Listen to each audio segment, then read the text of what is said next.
Të nderuar miq, do të flasim për kuvendin kombëtar qytetar të protestës, por edhe për vetë protestën janë disa angazhime të saj nga kuvendi, protestë para parlamentit, protestë në shesh çdo mbrëmje përpara kryeministrisë që vazhdon për mbi 50 ditë.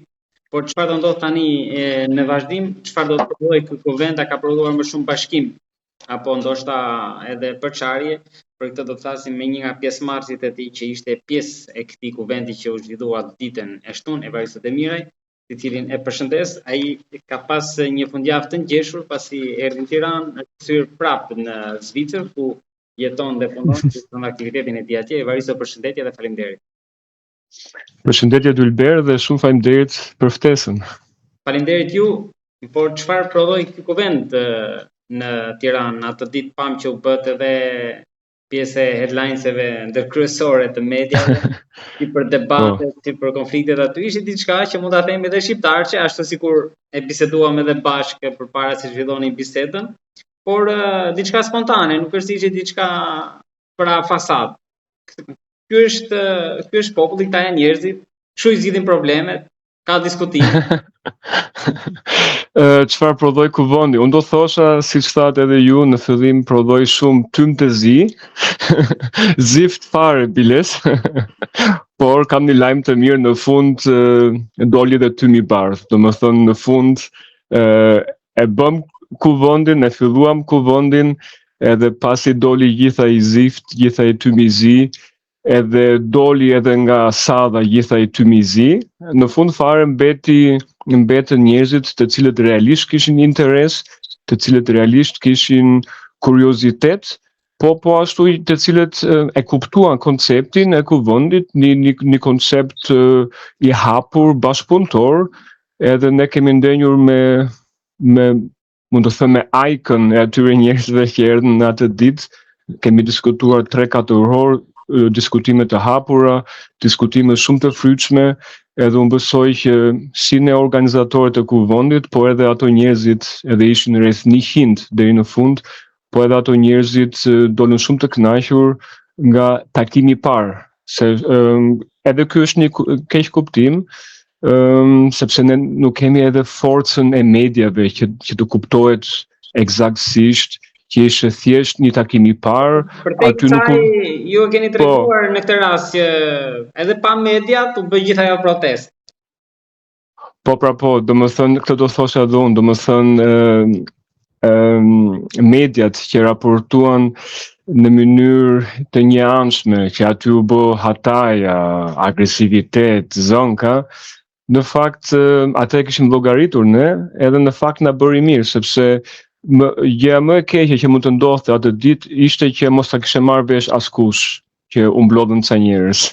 Kështu që edhe atë kishim të planifikuar të mediave, po edhe kishim planifikuar që në fillim do ketë zhurmusit ose njerëz që deshin ta prishin kuvendin. Pse? Sepse ne bëm një ftesë të hapur dhe ne nuk mund të filtrojmë, se Ylber du ta dish që rreth 800 persona aplikuan për të ardhur atë ditë, 400 mbi 350 erdhën fizikisht dhe 150 ishin online, kështu që rreth 500 persona morën pjesë. Edhe ne nuk kishim as mundësinë as dëshirën ta filtronin paraprakisht, kështu që njerëzit keqdashësit bëni vetë filtrim në fillim, treguan veten edhe tani kuvendi mund të vazhdojë të punojë me njerëzit që kanë interes. Ka nga ata që thonë që këta mund të ishin dhe të infiltruar nga brenda, domethënë ka pak kënaqësi nga brenda që dha një dorë për shkaktuar këto irritime aty. Nga brenda protestës po thonë? Nga brenda protestës e kam fjalën, se edhe ju e kuptoni që jo i gjithë bërthama që është në shesh është aty. Mirë, patjetër, edhe kjo duhet shpjeguar, faleminderit për mundësinë. Protestuesit ose ato që na ndjekën në këtë moment, që kanë interes të protesta, ata duhet të kuptojnë diçka shumë të rëndësishme. Protestat janë të organizuara nga një grup njerëzish, edhe pse mund të jetë një grup fluid, ikin njerëz, vin njerëz, por dikush e organizon atë protestë, mikrofonat, fonia, Të gjitha ato nuk vinë vetë, nuk vinë nga qielli. Po nuk vinë vetë, por është dhe versioni tjetër që thoni ka dalë temi mikrofoni Xanum që thoni ju tani dhe kjo është një lloj pakene tjetër vetë. Po, këtë dohet të shpjegoj. Domethënë aty është një grupim. Edhe grupimi ka qenë dytëzuar për një kohë të gjatë, ore do bëjmë një organizim, gjithë këtë do e organizojmë, do e çojmë në një stazh tjetër, apo thjesht do kënaqemi me organizimin e protestave vetë. Edhe ai grupimi që deshte ta çonte organizimin në një stazh tjetër, është iniciatori i kuvendit. Domethënë ai grupi nismëtar i protestave siç quhet, janë rreth 29-30 persona dhe shumica e tyre në mënyrë demokratike votuan që protestat të shkojnë në një stazh tjetër dhe që grupi organizativ i protestave dhe grupi i kuvendit të bashkëpunojnë sepse është më së normale Dylber, ne kemi folur e gjitha du të shkoj diku edhe nuk mund të shkoj diku vetë, si që thonë disa. Tani, pyetja është kjo, a ka përçarje, a ka hatërmbetje apo xhelozira? Unë do thosha jo, ka vetëm dallime. Çfarë është dallimi? Ai që shpjegova, domethënë dorim siç jemi, thjesht organizojmë protestën apo ta çojmë në një nivel tjetër. Në internet kanë dalë shumë fjalë, edhe mikrofoni Xanun, edhe unë kam hasur në internet është njëri prej tyre. Tani unë do propozoja për të gjithë njerëzit, për të gjithë pjesëmarrësit në protest. Ti ulim gjakrat sepse nuk është puna të zihemi se protesta a duhet të shkoj diku apo jo. Unë besoj se të gjithë në shesh janë dakord që protesta duhet të shkoj te rrëzimi i Edi Ramës, edhe ato të kuvendit shtojnë edhe diçka tjetër, jo vetëm te Edi Ramës, por edhe të gjithë sistemit. Kështu që aty jemi, edhe bashkëpunimi shumë i rëndësishëm, edhe përçarja intereson vetëm ato që mund ta kenë Xanun mikrofonin, edhe ato që janë prapa tyre që duan që protesta të shkoj huq edhe mos të shkoj diku. Po, ju keni bërë postime, po ashtu dhe faqja e Kuvendit të Qytetarëve mbi konkluzionet, po mund ta themi për qytetarët më thjesht për te termave apo çeje se mesazheve brenda fjalive, detajeve tjera. Kush është thelbi? Çfarë u vendos? Kush është hapi tjetër i radhës? Po, çfarë u vendos? Flasim çik popullorçe. Tani, kuvendi e ka gjenezën e tij, e ka në kulturën tonë. Domethënë, ne kemi pasur kuvende burrash, oda burrash, mbledhje, kongrese, edhe po ashtu niveli më i lartë beslidhje e njerëzve, e shqiptarëve, të cilët në momentet e caktuara të historisë bëhen bashkë sepse vjen një rrezik shumë i madh. Deri këtu besoj për asnjë shqiptar nuk ka ndonjë shpikje, ndonjë çudi pse bëhemi bashkë në këtë formë. Çudia është kjo, ne kemi një formë moderne bërjes bashkë edhe gjetjave të përfaqësuesve. Ai quhet Kuvendi i Republikës së Shqipërisë ose njihet ndryshe si parlamenti. Parlamenti ka funksionin modern e krijimit të kuvendeve të burrave apo të odave. Tani problemi është ky që ai parlament atë funksion nuk e bën, ai sikur bën të kundërtën, ai sikur po filtron dhe po kërkon më të qinjt, më të inkriminuarit. Edhe populli shqiptar i gjetur në këtë situatë ka kapur sheshin. Edhe ne përveç kapjen e sheshit ose tregimit e pakënaqësisë në shesh, duam ta organizojmë në kuvend. Domethënë deri këtu besoj nuk ka ndonjë çudi të madhe, çfarë është ky kuvend. Ne duam të jemi shqiptarët që mendojnë si ne, që përfaqësia duhet të jetë e para e pastër, e dyta duhet të jetë edhe guximtare, se në një kohë ku Shqipëria rrezikon spopullimin apo edhe zhbërjen e vet, duhet njerëz të guximshëm të përballen me të keqen. Edhe e treta është duhet të kenë një farë background, dije, ekspertize, mund të jenë edhe bujk të thjeshtë, po duhet të kenë diçka që të ofrojnë për të nesërmen një eksperiencë që kanë në fushën e tyre që të ndërtojmë një Shqipëri të re. Koncepti i kuvendit ky është. Kuvendi zyrtar është i bllokuar nga e keqja, kuvendi qytetar, jo qytetar kundër fshatarëve për shembull, po qytetar civil. Zyrtari dhe civili tenton këtë. Atë që ka detyrë kuvendi parlamenti, do të gjejë më të mirët për të përfaqësuar Shqipërinë. Ne themi këto nuk e bëjnë, duhet ta bëjmë ne me shqiptarët, edhe nuk është i mbyllur. Sapo është hapur, ai ka qenë takimi i parë, interesurit të parë kanë ardhur, kemi diskutuar, edhe qëllimi është ky në fund fare, të gjejmë më të mirët, të bashkëpunojmë edhe të themi se si mund të jetë një Shqipëri e re, një Shqipëri e mirë nesër. Pastaj mekanizmat, metodat, mënyrat do i gjej kuvendi vet. Ne nuk të bëjmë top down. Ne e dim si bëhet, hajde një ca njerëz, bashkojuni neve. Jo, ne do të bëjmë bottom up. Do ne të mbledhim njerëz, thash, filtrimi është i pastër, i guximshëm dhe i ditur, do i mbledhim. Domethënë, këto janë të tre relative. Pse janë relative? Po i guximshëm, i ditur, edhe këmë thatje i pastër. I pastër, po. Sepse nëse do të flasim nga aspekti politik, aty ka njerëz që kanë qenë me parti ndryshme politike, po prapë ata janë qytetarë të lirë që thonë, ne jemi zhgënjur nga Partia Socialiste apo Partia Demokratike. Patjetër. Na jemi mundësinë të vim aty. Patjetër. Patjetër. Po mund të ketë edhe deputet, ish deputet që mund duan të vinë. Tani duhet bërë një lloj ndarje. Ne kemi bërë ndarjen që patjetër njerëz që kanë pasur funksione të larta të shtetit, edhe nëse parlamenti është organi më i lartë vendimarrës, ti si deputet i Partisë Socialiste o Partisë Demokratike ti nuk mund të marrësh pjesë në kuvend. Kjo është e qartë. Po e kemi çuar deri te shtresa e mesme, në krye bashkiakëve edhe shtresës së mesme politike. Mariana Koçeti nuk e pranoni aty, pavarësisht se ka ikur nga PS. Tani kjo është në parim. Po, parim. Pastaj tani nëse dikush bën një mea culpa dhe thotë shiko, unë nuk vi nga politika, si marrim Marianën për shembull. Po ky është mendimi im personal, ne në platformën tonë ne kemi thënë deri në shtresën e mesme të politikës ose të organëve të shtetit. Deri aty, edhe aty ti nuk mund të bësh pjesë. Po marrim Marianën, edhe ky është mendimi i Evaristos, nuk po del nga kuvendi. Për Marianën është një njeri jo politik. Umor është njeri që ka qenë aktiv në publik edhe ka bërë një reklam të mirë kulturës vet. Umor beftas nga Edi Rama, u çuan në krye të listës së Shkodrës, ajo nuk e kuptoi. Pse e bëri Edi Rama atë? Ai e bëri për të shfrytzuar imazhin pozitiv e saj edhe për të mbuluar ca imazhe negative në PS në Shkodër. Domethënë ai e bëri atë, ajo u ndje e ndërruar, po unë kam ndjekur, ajo shumë shpejt e kuptoi që u përdor thjesht si kukull, si imazh, edhe ajo shumë shpejt tregoi një pak kënaqësi. Momentin e parë që ajo e pa një mundësi për të dalë nga një rreth vicioz, i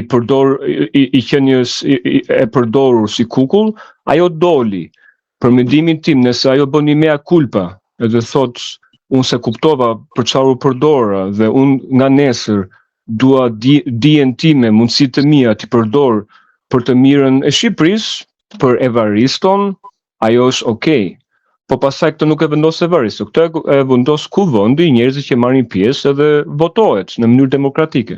Evaristo, pas përtej asaj që u duk në kuvend, a është folur mes jush, mes grupit organizator aty, grupit punës apo antarëve të kuvendit, quajeni ju si të doni pra termin, edhe për fatin e protestës në shesh, pra si do të vazhdoj pjesëmarrja, angazhimi, mobilizimi nga jashtë vendit, nga brenda, edhe në momentin që ju themeluat këtë institucion, hapi parë ishte më pas vajtën protest në mbrëmje në shesh. Po. Si u pritet nga pjesa tjetër aty? Pra u pat një sy tjetër, u pritet pozitivisht, ishin skeptik?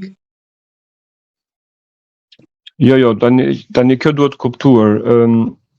Kuvendi kombëtar qytetar del nga protesta, sepse thash, shumica e organizatorëve të protestave janë të kuvendi dhe e kanë krijuar kuvendin. Domethënë nuk është një shumica pa aty, në mos gaboj ky Xhemali si e ka mbi emrin, pastaj Andi Tepelena, ai tjetri me qeleshe e harrova, Benkola e të tjerë që pak a shumë i shikojmë çdo natë aty si figura që në momentin e marshimit që nis protesta, ata nuk ishin aty apo jo? Ishin këto tre emra që ju keni përmendur, këto kanë votuar pro krijimit të kuvendit. Tani kush është kundër? Ishin fizikisht në kuvend? Po. Se të paktën Andin dhe atë Benkolën nuk e pash fizikisht në aty tek pjesa e kuvendit. Po, Andi dhe Arben Kola kanë zgjedhur një rrugë të mesme, domethënë ishin aty te hoteli, na dhanë dorë, u takuan, por nuk dolën publikisht para kamerave. Por Ilir Xhemajli për shembull e keni në kratë e Viol Kullurit. Po, për shembull, edhe shumë të tjerë. Kisha më shumë. Po prandaj duhet ta kuptoni që ka një presion të madh, edhe media që raportojnë në mënyrë negative. Raportojnë në mënyrë negative. Për shembull nuk është e di, unë ju pyeta, për shembull pas kam gatuar Xhemalin me dikë tjetër, Andin se pas kam parë te Pelenën me Kolën. Po, këtë duhet të shpjegoj. Domethënë është një presion i madh mediatik dhe mediat sociale, po pse është ky presion i madh?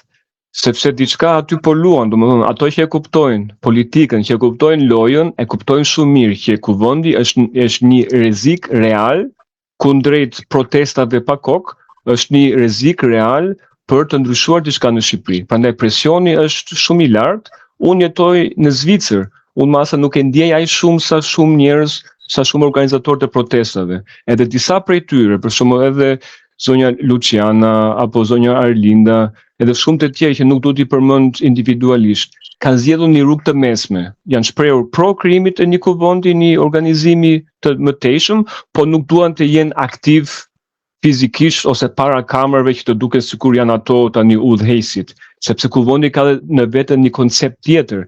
Kuvendi ka konceptin që do bëhet një asamblee e madhe me 1.000-1.500 persona, të cilët do krijojnë kuvendin vendimarrës qytetar, i cili do votoj po ashtu pastaj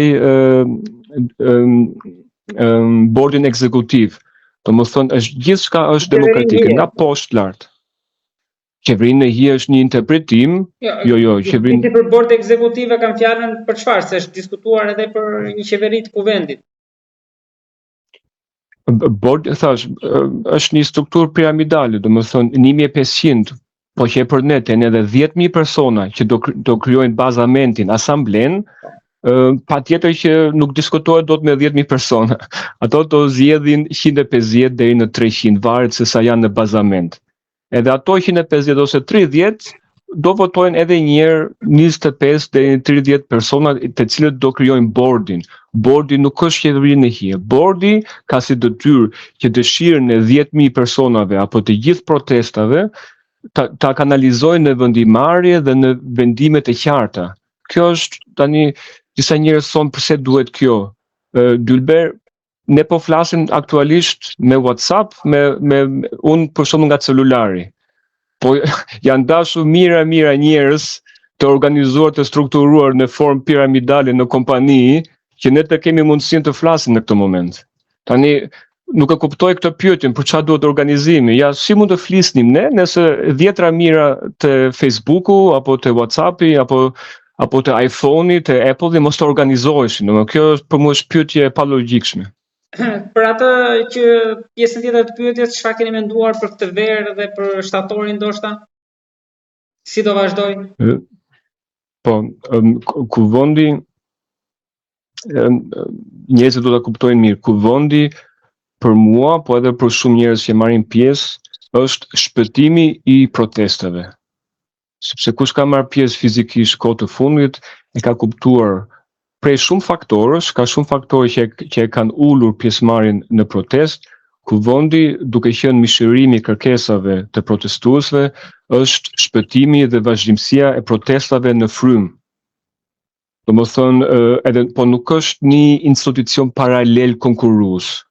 Domethënë, protestat do vazhdojnë siç janë në këtë moment, sepse grupi organizativ i protestave vazhdon, nuk është se shuhet prej se ekzistuarit, por kuvendi paralelisht, thash, për të krijuar atë piramidën vendimarrëse, kuvendi do vazhdoj punën në korrik, gusht, shtator, shpresojmë që në shtator ta kemi kryer atë piramidën edhe të jemi realisht në terren edhe të tregojmë shqiptarëve se çfarë duam të bëjmë realisht. Pse nuk e them sot, sepse nuk ka filluar ende diskutimi, unë nuk mund të them sot se çfarë do votojnë 10 mijëra shqiptarë ose çfarë kanë për dëshirë 10 mijëra shqiptarë. Po nga kontaktet e pritshmëritë tuaja, mund keni një tjetër protestë si dytë para të diasporës apo një valë e tretë ndoshta është lënë për shtator, kur të konkludohet edhe me këtë piramidën institucionale që ju jeni në tentativë për ta ndërtuar.